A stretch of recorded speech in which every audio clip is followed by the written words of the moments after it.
할렐루야. 아멘. 우리 서로 인사하겠습니다. 하나님 당신을 축복하십니다. 하나님이 축복하십니다.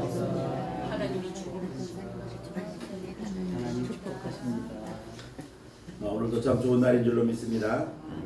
하나님의 크신 은혜와 복이 사랑하는 성도 여러분들에게 언제나 함께 하시기를 예수님의 이름으로 축복을 드립니다. 벌써 4월의 마지막 주일이 되었습니다.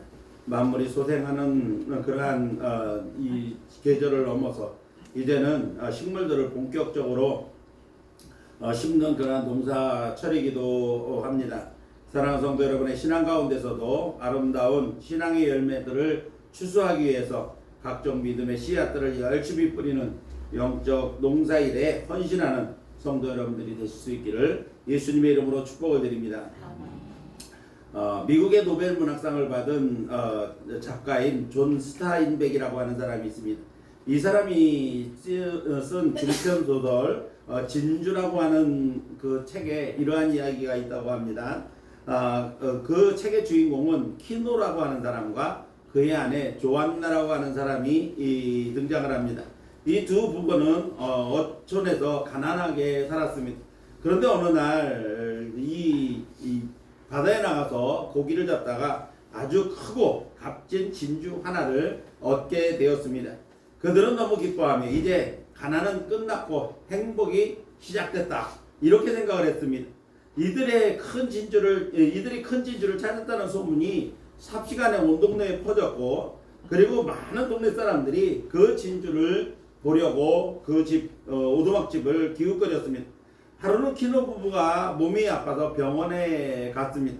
그랬더니 그 이전에 그들의 아이가 다쳐서 병원에 갔을 때 그렇게 불친절하고 제대로 돌보지도 않던 의사가 몇 번씩이고 그를 찾아와서 과인 친절을 베푸는 모습을 보이기도 했습니다. 그뿐이 아니었습니다. 그 도시에서 이 진주를 사겠다는 장사꾼들이 몇 번이나 찾아왔고 안 판다고 하니까는 헐값에 사기 위해서 폭력배를 동원해서 부부를 협박하기까지 했었다고 합니다. 심지어는 밤중에 강도가 침입해서 그 진주를 훔쳐가려고 하다가 그 키노라는 남편과 격투를 벌이기도 했다는 것입니다. 결국 그들은 이 진주를 얻어서 행복할 것이라고 생각했는데 행복은 고사하고 불안과 공포마저 조장하는 그러한 아주 애물단지가 되었다는 것입니다. 그래서 이분은 그 진주를 다시 깊은 바닷속에 던져버리고 말았다고 하는 이야기가 있습니다. 이렇듯 물질은 우리에게 진정한 행복을 주지 못합니다. 적당한 물질은 우리에게 필요합니다. 그러나 물질만으로는 행복한 것이 아니라는 것입니다. 이 세상에는 80만 명이 넘는 그러한 인구가 살고 있습니다. 2024년 기준으로 81억 4천만 명이나 되는 그러한 인구가 살고 있다고 합니다. 그런데 이 인류가 한결같이 찾고 있는 것이 무엇일까요? 그것은 바로 마음의 평안일 것입니다. 어느 누구도 마음의 평안을 거부하는 사람은 없을 것입니다. 그런데 사람들이 그렇게 안타깝게 찾고 다니는 평안이 이 세상에는 없다는 것입니다. 오히려 평안 대신 우울함과 그리고 불안과 무서움들이 우리를 장악하고 우리 안에 있는 작은 평안마저도 빼앗아버리고 말았습니다. 현대인들 중에 많은 사람들이 우울증을 겪고 있습니다.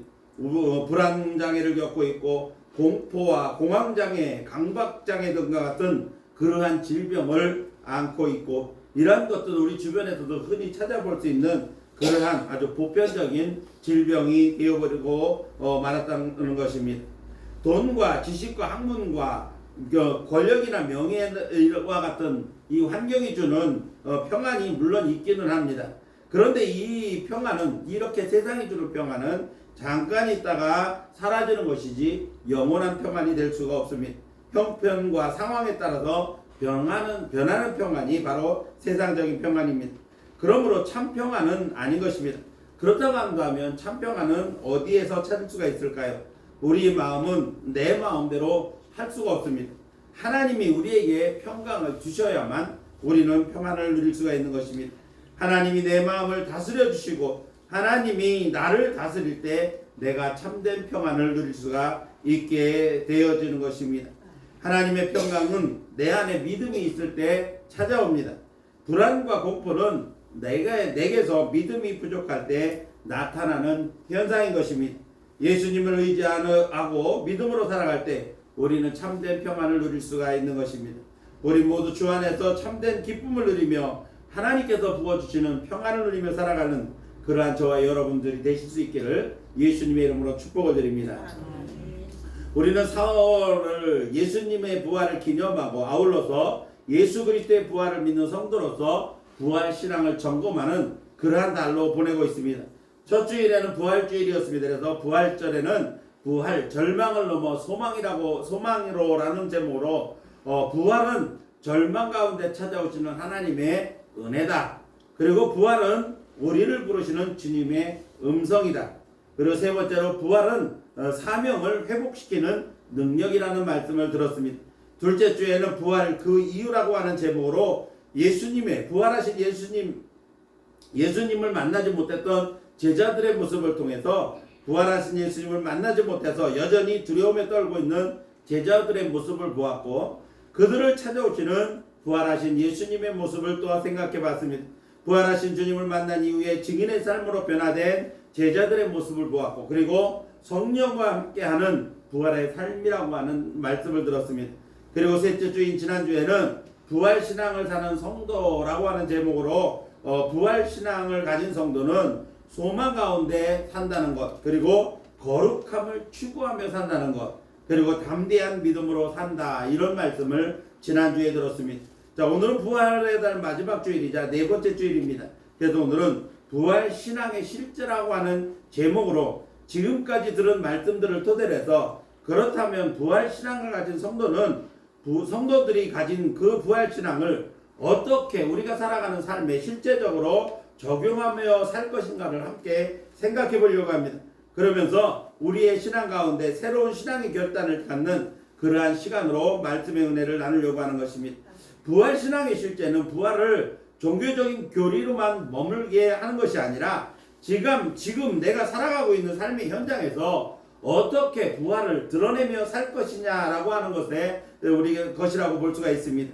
특히 신앙적인 측면에서 부활이라고 하는 것은 단순히 부활을 믿는다라고 하는 그러한 고백을 넘어서 그 믿음이 성도의 삶의 방향과 태도를 어떻게 변화시키느냐에 달려 있다는 것입니다. 그것은 예수 그리스도의 부활을 믿는다는 것은 결국은 이미 우리 안에 새로운 생명이 시작되었다라고 하는 것을 전제하고 있는 것입니다. 다시 말씀드리면 부활신앙이라고 하는 것은 예수님의 부활을 믿는 순간부터 우리에게는 예수님의 부활과 함께 이미 새로운 생명이 시작되었다는 것입니다. 그리고 그 생명 안에 저와 여러분은 살고 있다는 것입니다.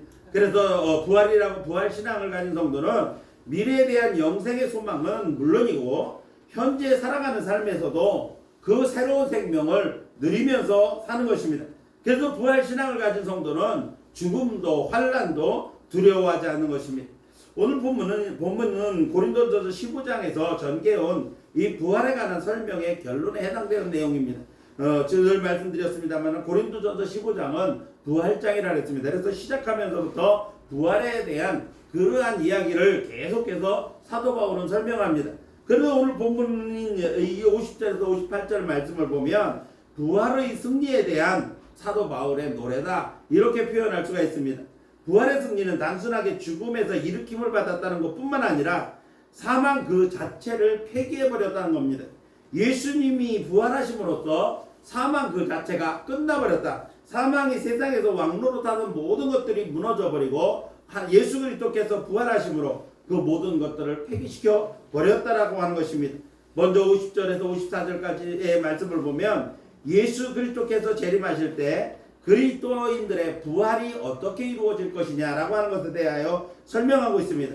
곧 예수님의 재림에 있을 시 부활은 먼저 죽은 자의 부활이 있고 후에 살아남은 자들이 변화되어서 올라가게 될 것인데, 하늘로 올라가게 될 것인데, 그 상태가 어떤 상태냐면 썩지 아니할 것이라고 하는 사실을 오늘 이 사도 바울은 굉장히 강조를 합니다. 그래서 부활의 몸이나 변화된 몸은 다시는 썩지 아니할 영화로운 몸으로 변화될 것이다 라고 하는 것을 말씀하고 있는 것입니다.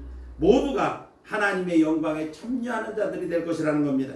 죽은 자의 부활이나 변화되어 휴거된 사람들이나 썩지 아니할 영화로운 몸을 입고 하나님의 영광에 참여하게 될 것이라고 하는 것입니다. 또한 이어지는 55절에서 58절까지의 말씀은 바울이 부르는 승리의 계가, 죽음을 이긴 승리의 계가의 내용을 담고 있습니다. 지금까지 인간의 범죄로 말미암아 죽음이 왕노릇했지만 예수 그리스도의 부활로 말미암아서 그 모든 권세가 깨뜨려졌다는 것입니다. 그리고 예수 그리스도의 재림 때 믿음의 성도들이 모두 부활함으로써 사망 권세는 완전히 무너져버리고 말 것입니다. 그래서 오늘은 본문에서 바울이 부른 승리의 계가, 즉 부활을 통한 승리의 계가를 통해서 성도들이 가지고 있는 부활 신앙을 어떻게 삶에 적용하며 그것들을 적용할 때 우리의 삶에 어떤 모습들이 나타나는가를 함께 말씀을 통해서 우리가 은혜로 나누려고 하는 것입니다. 오늘 말씀을 통해서 사랑하는 성도 여러분들이 예수 그리스도의 부활을 믿는 성도로서 단순하게 부활을 믿는다는 고백을 넘어서 부활신앙을 우리의 삶에 실제 적용함으로써 바울처럼 성도 여러분들도 부활신앙으로 죽음의 권세에 대하여 승리의 계가를 부를 수 있는 성도 여러분들이 될 수 있기를 예수님의 이름으로 축복을 드립니다. 자, 그러면 부활신앙을 성도들이 삶에 적용한다면 어떤 삶을 살까요? 첫 번째로는 고난을 해석하는 그 해석이 달라진다는 겁니다. 신앙을 확실하게 가진 성도는 삶에서 만나는 고난을 바라보는 태도와 시선이 달라지게 됩니다. 부활은 죽음 위의 사건이기는 하지만 상징적으로는 끝이라고 여겨졌던 자리에서 다시 일어나는 것을 뜻하는 것이기도 합니다. 예수님의 부활을 믿지 않는 사람들, 곧 불신자들은 죽으면 모든 것이 끝난다고 생각을 합니다. 그래서 죽음에 대한 공포와 두려움을 가지고 사는 것입니다. 그런데 예수님의 부활을 믿고 우리도 예수님처럼 부활할 것이라고 하는 부활신앙을 가진 성도들은 죽음에 대한 공포나 두려움이 없습니다.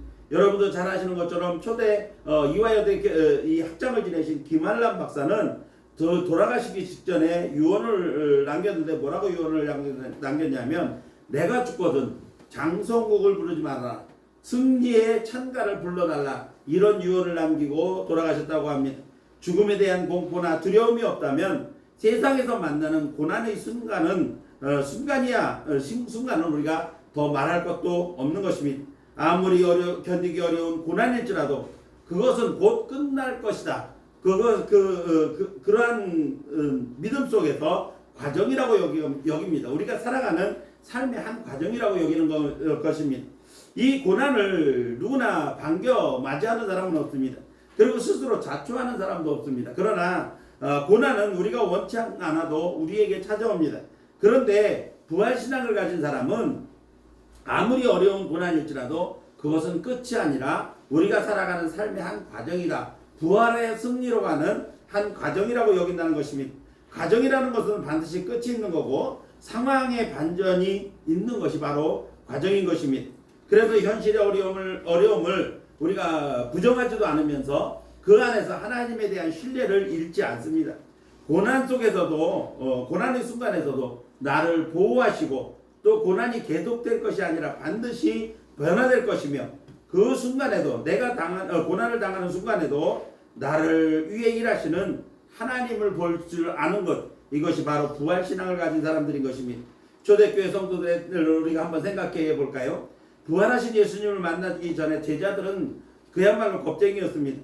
베드로는 작은 계집종의 지적에 예수님을 3번이나 모른다고 부인했습니다. 그것도 단순한 부인이 아니라 맹세하며 저주까지 하면서 예수님을 모른다고 부인했던 사람이 베드로였습니다. 예수님의 수제자라고 자부했던 베드로가 이 정도였다고 한다면 다른 제자들은 더 말할 것도 없었을 것입니다. 문도 열지 못하고 숨어 있었고 일부 제자들은 고향으로 내려가기까지 했었습니다. 그런 그들이 부활하신 예수님을 만나고 경험했으며 예수님의 약속대로 성령의 충만함을 받은 후에는 전혀 다른 사람으로 변화됩니다. 길거리로 나가 가능하면 사람들이 많이 모이는 곳으로 찾아다니면서 예수님의 부활 소식을 전하는 증인의 삶을 살게 되어집니다. 그들은 협박하는 공회원들 앞에서도 하나님 앞에서 너희 말 듣는 것과 하나님의 말씀을 듣는 것 어느 것이 옳은가 너희가 판단해봐라. 우리는 보고 들은 것을 말하지 않을 수 없다라고 담대하게 말하면서 공회를 나왔고, 나와서는 예수님 때문에 핍박받는 것을 오히려 큰 영광으로 기쁘게 여겼다는 것입니다. 고난을 해석하는 그 해석 자체가 달라졌다는 것입니다. 사랑하는 성도 여러분, 부활신앙을 가진 성도는 삶의 과정에서 당하는 고난을 바라보는 시선이 달라집니다. 고난 가운데서도 주님의 일하심을 믿습니다. 결국은 이 고난을 통해서 더 큰 하나님의 은혜와 복을 받게 될 것이라고 하는 분명한 확신을 갖게 되어지는 것입니다. 이것이 바로 부활신앙을 가진 성도가 실제 삶에 적용하는 것입니다. 사랑하는 성도 여러분, 여러분은 예수 그리스도의 부활을 분명히 믿으십니까? 예수님의 부활을 믿는 여러분들은 부활신앙을 가진 그러한 성도인 것입니다. 부활신앙의 실제는 원치 않게 고난을 당해도 그 고난을 대하는 시선과 해석이 달라지는 부활신앙의 실제 적용의 삶을 살게 되는 것입니다. 이제 사랑하는 성도 여러분들이 부활신앙으로 무장해서 여러분들이 원치 않게 당하는 고난을 바라보고 해석하는 것이 달라지는 실제 적용을 통해 부활의 승전가를 부르는 성도 여러분들이 될 수 있기를 예수님의 이름으로 축복을 드립니다. 두 번째로, 부활을 우리의 삶에 적용하면 삶의 우선순위가 바뀌어진다는 겁니다. 부활신앙을 가진 성도는 이전과 다른 삶을 분명하게 살게 됩니다. 부활은 단순히 죽었다가 살아 되돌아오는 것이 아니라 새로운 존재 방식을 의미한다고 볼 수가 있습니다.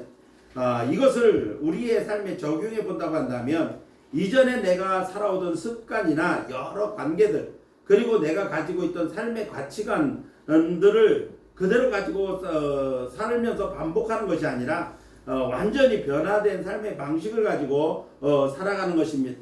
그래서 성경은 예수 그리스도 안에 있는 사람은 새로운 피조물과 같다. 이전 것은 지나갔으니 새 것이 되었다라고 노래하고 있는 것입니다. 가장 큰 변화가 바로 삶의 우선순위가 바뀌는 겁니다. 사람들은 저마다 가지고 살아가는 우선순위가 있습니다. 그 사람이 가지고 있는 가치관에 따라서 우선순위는 결정됩니다. 세상적인 부의 가치관을 두는 사람은 돈을 버는데 최선을 다합니다. 거기에 삶의 우선순위를 두고 그저 물질을 모으는데 전력을 다합니다. 삶의 우선순위가 그곳에 있기 때문입니다. 또 권력의 우선순위를 둔 사람은 정치판을 기웃거리고 권력에 빌붙어서 자리를 얻는 데만 죽어라 하고 모든 것을 쏟아붓습니다. 그러나 그것에서 얻는 것은 모두 허망한 것뿐입니다. 우리는 옛말에 건불 10년 화무 11홍이라고 하는 말이 있습니다. 아무리 강력한 권세도 10년은 못 간다는 겁니다. 그리고 아무리 아름다운 꽃도 결국은 열흘 만에 다 져버린다고 말하는 겁니다. 그런데 예수 그리스도의 부활을 믿는 성도들은, 즉 부활 신앙의 소유자는 가졌던 세상적인 삶의 우선순위가 완전히 변화되어지는 것입니다. 물질 중심의 우선순위가 하나님 중심으로 변합니다. 세상적인 것들, 즉 영원하지 않는 순간적인 것들로부터 영원한 하나님 나라를 추구하는 삶의 우선순위로 변화되어지는 것입니다.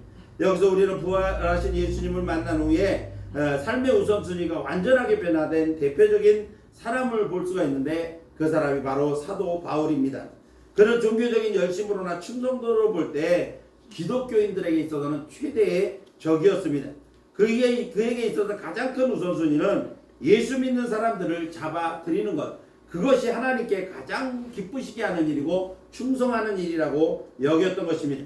그랬던 청년 사울이 사도 바울이 되어 오늘 본문에서 예수 그리스도의 부활의 노래를 부르고 있는 것입니다.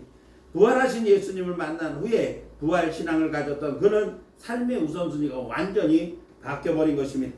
사랑하는 성도 여러분, 여러분들이 가지고 있는 삶의 우선순위는 무엇입니까? 재물이 우선순위입니까? 아니면 권력을 쫓아 살아가고 있습니까? 아니면 자녀에게 모든 것을 걸고 있습니까? 오직 성공을 바라보면서 살아가고 있지는 않습니까? 진짜 부활신앙을 가진 성도는 삶의 우선순위가 바뀝니다. 모든 삶의 우선순위가 하나님을 향해 있고 하나님 나라를 건설하는 데 있게 되어진다는 것입니다. 여러분의 우선순위는 어디에 있습니까?